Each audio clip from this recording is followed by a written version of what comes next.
Ya, aquí estamos por la segunda parte. Mandé a los chiquillos a comprarse un helado, porque hace mucho calor. Así que vamos a ver en estos 15 minutos, voy a contar con el reloj, la segunda parte de la cultura.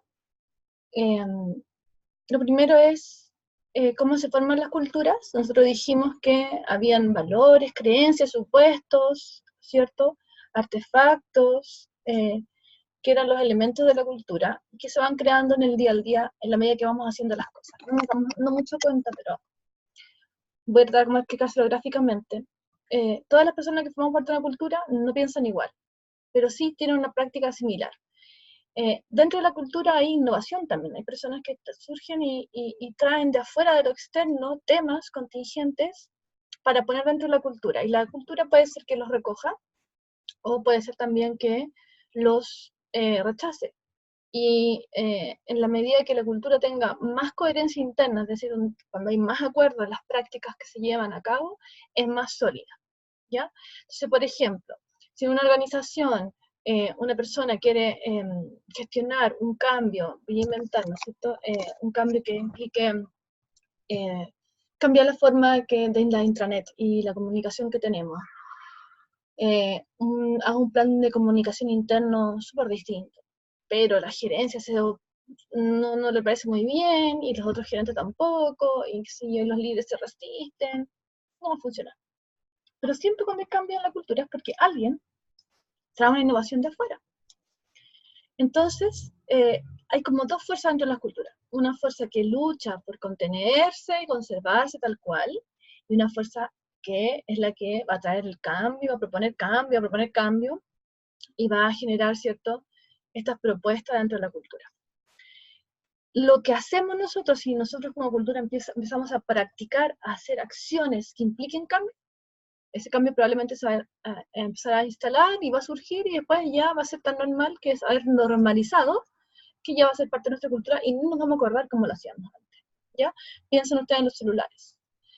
Para muchas personas de mi generación, el celular es algo que adquirimos cuando ya estábamos más grandes, y nos adoptamos eso, y ahora a lo mejor la gente es adicta al celular y dice, uy, ¿cómo puedo funcionar antes sin celular? Nuestros hijos ni siquiera se preguntan, o ni siquiera se pueden imaginar cómo funcionamos sin celular, ¿no es cierto? Son innovaciones. Entonces, las culturas se forman primero desde el fundador, que trae este objetivo, gran objetivo de la cultura, sus valores, su historia, ¿cierto? Y luego se debe crear una visión, y se deben verbalizar sus valores. Pero cuidado con esto, porque la misión, la visión y los valores, solo hablada, no generan nada en la cultura. Si los trabajadores no conocen la misión, la visión y los valores, no se genera nada. Lo que hay que hacer es que se integre a través de, efectivamente, cambios, que se practiquen. Y eso siempre va capacitando o entendiendo que hay que alinear primero a las altas jerarquías hacia abajo, ¿cierto? Van a ser los jefes los que van a tener que ir generando esta noción de cambio. Se mantiene a través de acciones de gerencia. Ellos son los que van a tener que invertir recursos para que estas prácticas se lleven a cabo. Se fortalece en el liderazgo, porque efectivamente la gente no lo ve a su jefe. La gente sigue a sus líderes. Hay jefes que generan rechazo, y lo que plantean su equipo no lo hace solo, están obligados. En cambio, hay personas que ni siquiera son jefes, pero son líderes, que si yo les digo, mira, vamos a generar este cambio, y lo mostramos, y esa persona en realidad encuentra con una buena idea, va a empezar a generar con sus seguidores, miembros de equipos, una actitud abierta a ese cambio, ¿cierto? Y obviamente que para que nosotros adquiramos conductas nuevas, las consecuencias de esa conducta tienen que ser positivas, naturalmente o por premios que nos dan, ¿cierto? Entonces, el sistema de recompensa también tiene que ir en ese sentido. Es decir, a la gente tiene que sentir que este cambio en verdad vale la pena, que es lo que nosotros escuchamos hoy día en la tele, ¿no? Que este cambio vale la pena, que este esfuerzo que estoy haciendo por cambiar tiene consecuencias que son buenas para cada persona en particular, y también para todos. Y eso implica, desde el reconocimiento informal, qué buen trabajo, mira qué buena esta idea, me gustó cómo hiciste esto, cómo lo resolviste, a los incentivos, que pueden ser financieros o no financieros. Ahora, por ejemplo, hay un tema tremendo en las empresas con la conciliación de vida laboral y familiar. ¿Han visto, cierto? Pues bien, esas son formas de tener práctica que la gente valide y que fideliza finalmente al cliente interno. Se siente parte, pertenece a una cultura, se compromete con el objetivo de la organización, ¿ya?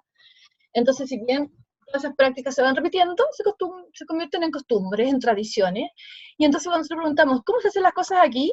Nos estamos preguntando justamente por esto, ¿cierto? ¿Cómo es que nosotros solemos hacer las cosas, resolvemos los problemas, nos relacionamos entre todos? Y esa es nuestra cultura. Eso es lo que define. Y eso debería estar dando, ¿cierto?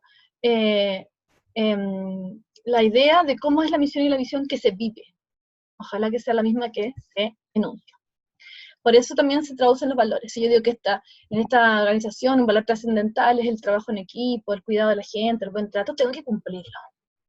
Típico que dice David Spitzman, da un ejemplo, dice, hay culturas donde decimos que tenemos valores y la misión, pero los trabajadores se sienten súper maltratados, sus jefes no son líderes, son cuestionados. Entonces cuando el gerente general separa las comidas de la empresa y dice, nosotros hicimos esta comida para que ustedes vengan porque son el activo más importante, el recurso más importante de esta organización, la gente no lo creía. Se queda calladito, sonríe, se mira las caras, ¿no es cierto? ¿Por qué? Porque eso quiere decir que ese valor que este jefe está diciendo que tenemos no se está cumpliendo. ¿Ya? La cultura fuerte es aquella donde se comparten intensamente los valores, las creencias, las manifestaciones, las prácticas. ¿Ya? Y por tanto, es lo que es el ideal. Todos queremos una cultura fuerte. Mientras más trabajemos la pertenencia, el compromiso, la fidelización del cliente interno, las prácticas de buen liderazgo, de buen reconocimiento, más fuerte es la cultura. Hay una cultura que es la cultura dominante, entonces, que es la que está ahí situado. Yo les dejé un link acá, se los voy a mandar cuando les suba esta clase, que es de este experimento que se hicieron con los monitos, que ahora tiene como una caricatura, ¿no? Que básicamente cuenta que habían unos monitos en la jaula y les hicieron un experimento. Pusieron unos plátanos arriba de una escalera, pero cada vez que un monito llegaba arriba y sacaba un plátano, les caía a todos un chorro de agua, los mojaba. Entonces ya la primera vez pasó, la segunda vez como que se molestaban, la tercera vez al mono que subían ya le empezaban a pegar, y estaban todos los monos pegoteados, así todos pegados. Entonces finalmente los monos deciden que no vale la pena plátanos, y si alguno se tienta y sube, le pega. Hasta ahí, entonces, tenemos una práctica asumida esa cultura, ¿no? El mono que sube la escalera, que antes no era ni una amenaza, ahora sí una amenaza porque me pega. Bueno, después fueron cambiando los monos de a uno. El mono nuevo que entraba no sabía la regla del agua, entonces lo primero que hace, ve los plátanos, sube la escalera, saca el plátano, y antes de alcance a sacarlo y que se caiga el agua, le pegan. Y van cambiando uno a uno los monos. Entonces al final quedan 5 monos ahí que nunca alcanzaron a sacar un plátano, porque cada vez que subían la escalera, les pegaban. Entonces dice la conclusión, si le preguntáramos a este mono por qué no se puede sacar plátano de esa jaula, dirían, no sé, porque esto siempre se ha hecho así. Ellos no saben la consecuencia que les cae el agua, pero lo aprendieron en su cultura. ¿Ya? Entonces, los valores de la cultura pueden ser débiles o fuertes, y lo importante es fortalecer los valores de la cultura. Y eso es nuestra estrategia como recurso humano, crear gestiones donde se practiquen estos valores, ¿no? Y evidentemente que es súper importante una cultura fuerte porque la cultura cumple, yo les decía en la otra clase, que es súper importante la cultura, es el tema más relevante de una organización, cumple unas funciones importantísimas. Primero, distingue un grupo de otro, ¿sí? O sea, si yo les digo a ustedes que pertenecen o les gusta un equipo de fútbol o de una religión, ¿por qué no se cambian a los otros si es lo mismo? Me van a decir, pero eso está loca, esta es la correcta, esto es lo adecuado, esto es lo normal, los demás son perdedores, los demás están equivocados. ¿Se dan cuenta? Producen normas de comportamiento y nos comportamos frente a esas normas como lo normal, lo adecuado. Por ejemplo, en la cultura de mi familia, yo no le pego a mis hijos. Oiga, no me faltan a veces. ¿Qué quieren que les diga? De hecho, una vez la zamarría, ¿cierto? Pero porque yo tengo un tema con eso, ¿sí? Pero hay gente que cuando el hijo se porta mal le tiran el pelo, de repente le cascan un poquito, y en esa familia está normalizado eso, ¿no? Uno puede decir, oye, que esto es bueno, esto es malo. Ojo, no juzgar. ¿Ah? Pero es distinto. En mi familia se come tal cosa o no se come tal cosa, por ejemplo. En mi familia, yo, mis hijos, ¿cierto? Celebramos los cumpleaños generalmente, nos juntamos a la almuerzo, a la 11. Mi suegro, yo les conté a ustedes que celebran todos los cumpleaños en el desayuno. Cosa que tiene que ver con la cultura de ellos. Por lo tanto, yo ahora celebro cumpleaños en el desayuno y en el almuerzo de la 11. Dependiendo de qué integrante de la familia esté cumpleaños. Ya lo normalicé. Antes me parecía tan raro y ahora está normalizado. Entonces, produce normas de comportamiento, orienta las decisiones, mantiene unidos a los integrantes, porque entonces estamos resguardados en unas prácticas, en unas costumbres, unos valores de los que nos sentimos parte, y nos sentimos seguros. Cuando vamos a una cultura muy distinta nos sentimos bastante vulnerables. ¿Han cambiado una vez de trabajo, llevan a una empresa y se sienten como raros, eh, hasta que se van acostumbrando y se socializan en la empresa? Bueno, esto es igual. Define lo que es importante por los valores, las creencias, los supuestos, y determina cómo se hacen las cosas, que es la gran definición de cultura, ¿no? Ojo, que las culturas no siempre son coherentes. Decimos, no, por ejemplo, hay familias que dicen, no, mentir es súper malo, no se debe mentir, pero se mienten todos unos a otros. Bueno, la práctica es mucho más importante que lo que se dice.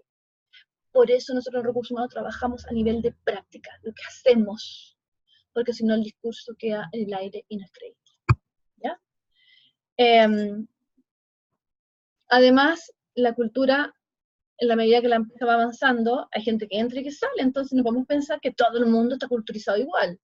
¿Cómo transmitimos? Con las historias de los fundadores, con las historias de lo que ha pasado antes, las empresas, las anécdotas. Nosotros tenemos toda la historia de cómo nos hemos recuperado este terremoto, de los maremotos, de no sé qué, no sé cuánto. Y eso nos hace sentir orgullosos, las teletones y todas estas cosas, ¿no es cierto?, que son nuestra memoria histórica que nos unen. O sea, uno ve frente a un terremoto, frente a los grandes incendios, frente a las catástrofes, frente a la teletón, los chilenos son uno, ¿no? Así todo hay un grupo que dice que no es bueno, que la gente se aproveche, no sé qué, pero es parte de nuestra cultura también. Rito y ceremonia, cómo celebramos, en qué espacio nosotros convivimos, nos conocemos, nos integramos todos, ¿cierto? Hay empresas que celebran los cumpleaños, hay empresas que no celebran los cumpleaños, hay empresas, a mí me carga el amigo secreto, pero hay empresas que celebran el amigo secreto y entonces uno lo celebra. Se crean instancias, las capacitaciones muchas veces son instancias donde las personas transversalmente se comunican y van generando ciertos estos acuerdos de relaciones que permiten que la cultura sea más coherente.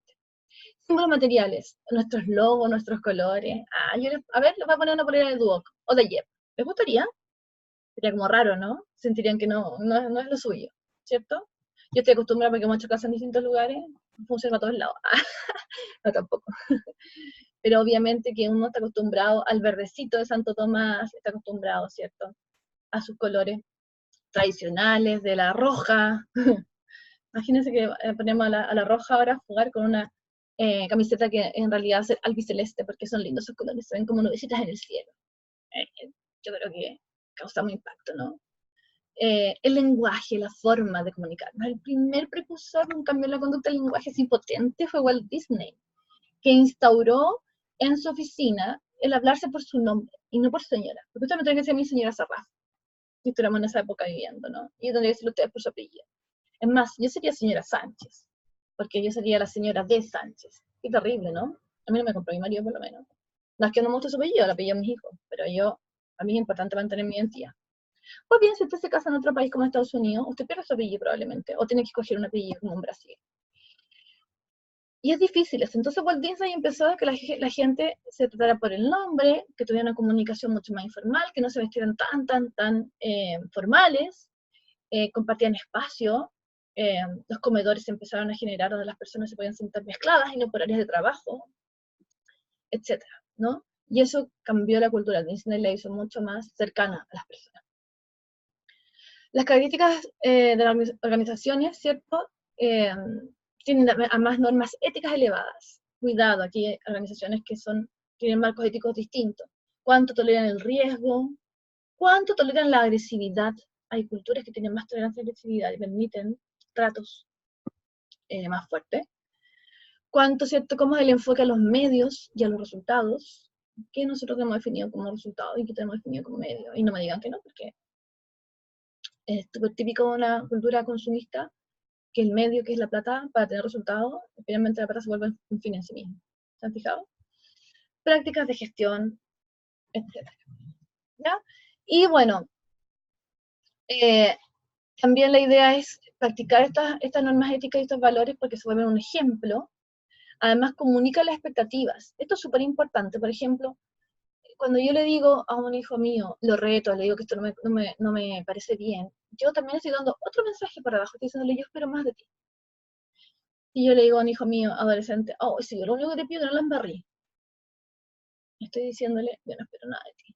¿Se dan cuenta entonces cómo también nosotros a través de nuestras prácticas comunicamos expectativas? ¿Cierto? Eso pasa cuando la gente, por ejemplo, en las empresas empieza a normalizar la impuntualidad. Ah, sí, eso te va a llegar tarde ya. Nos vamos a juntar a las 9, pero ya como fulano llega tarde, vamos a partir a las 9:15.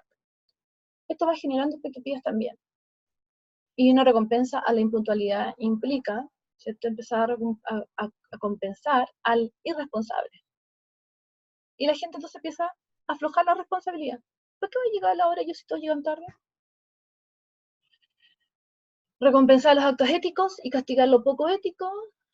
Castigar no con el látigo, pues chiquitos, sino que en el fondo no reconocer o ponerlo en escena. Mira, no me gusta que llegues, vamos a partir, no era todos los presentes que llegaban a la hora, vamos a partir a la hora, tú llegaste tarde porque llegaste tarde, no deberías haber llegado tarde.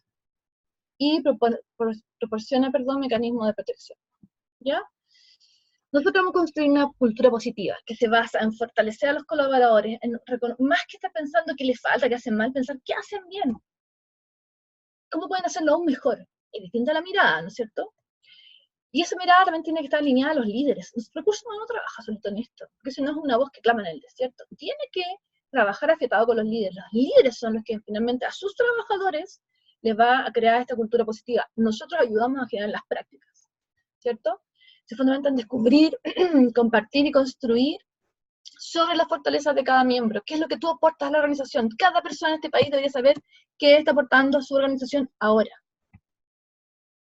Si yo le pregunto a las personas, ¿qué crees tú que sirve lo que tú haces para la organización? Hay gente que dice, no tengo idea, pero me pagan todos los meses. Y cree que su trabajo no es importante. Y es una pena.